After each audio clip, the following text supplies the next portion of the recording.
The Galactic tournament was the pinnacle of athletic competition, watched by trillions across hundreds of species. On this day, the grand arena shimmered with advanced holographics, and the atmosphere was filled with an electrifying buzz. Aliens from every corner of the universe gathered, their vibrant flags flying, representing their cultures, species, and abilities. The tournament showcased strength, agility, and prowess.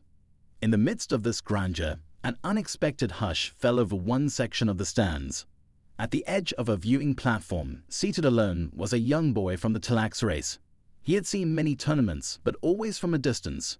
His frail, scarred limbs and prosthetic legs spoke of a brutal accident that had rendered him unable to compete in the physically demanding games his race was known for. He watched as athletes from across the galaxy demonstrated their power, speed, and coordination, something he once dreamed of before his life changed forever. Few paid attention to him. After all, in a galaxy that thrived on strength and skill, what significance did a disabled boy have? That was until a figure approached. The human veteran John Ironback Callahan was a legend in his own right. Having fought in battles that reshaped star systems, he had earned the respect of many, but also the fear of those who underestimated him. He was tall, muscular, his battle-hardened face marked by scars that told countless stories. Clad in his weathered combat gear, John didn't look like a typical tournament spectator. Without a word, John made his way through the crowd, his eyes set on the young Talax boy. Spectators whispered and cameras zoomed in. Why was this famous human warrior approaching the boy? What was he planning to do? The veteran crouched down beside the boy, who looked up in awe. He had never been this close to someone like John. For a moment, the boy's eyes flickered with uncertainty, unsure why a warrior would take notice of someone like him. John smiled, a warm, genuine expression that contrasted with his tough exterior. "You watching the games, kid?" The boy, unable to speak due to his condition, simply nodded, his eyes wide. John looked at the arena and then back at the boy. "You know," he said quietly, "I used to think that only people who could run fast, hit hard, or fly the farthest were the ones who mattered. But over time, I learned that real strength isn't always about being the best in the games. Sometimes, it's about standing up when you can't run, fighting when you've already been beaten down." He reached into his jacket and pulled out a small, battered medal, engraved with the symbol of the Galactic Freedom Force, an honor only given to those who had endured and fought through impossible odds. "I was given this for surviving a battle that should have killed me," John continued. "But the truth is, I didn't survive because I was strong or fast. I survived because I refused to give up, and I see that same fire in you." The boy's eyes welled up with tears, not from sadness, but from something deeper, recognition. For the first time in years, someone saw him, not as broken, but as a fighter. "Tell you what," John said, placing the medal in the boy's hands. "This is yours now, not because of what you've been through, but because of where you're going.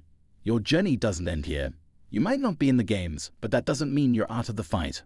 The crowd, initially stunned by the interaction, began to cheer softly. It wasn't loud, it wasn't overwhelming, but it was genuine.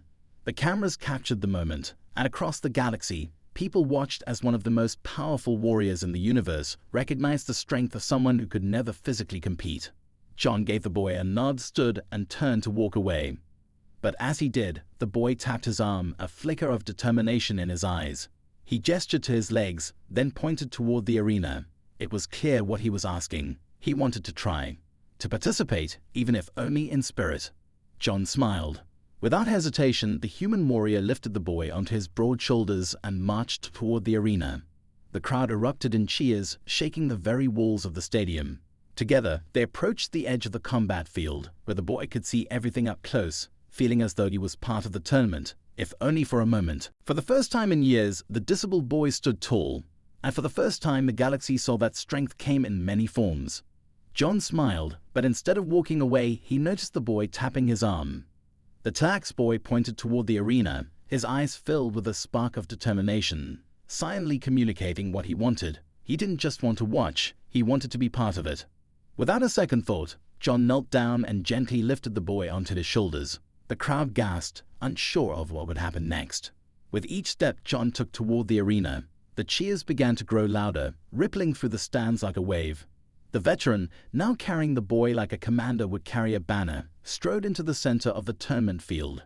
The entire arena, and those watching across the galaxy, fell into an awed silence. John raised his fist in the air and the boy, with a trembling but determined hand, mimicked the gesture.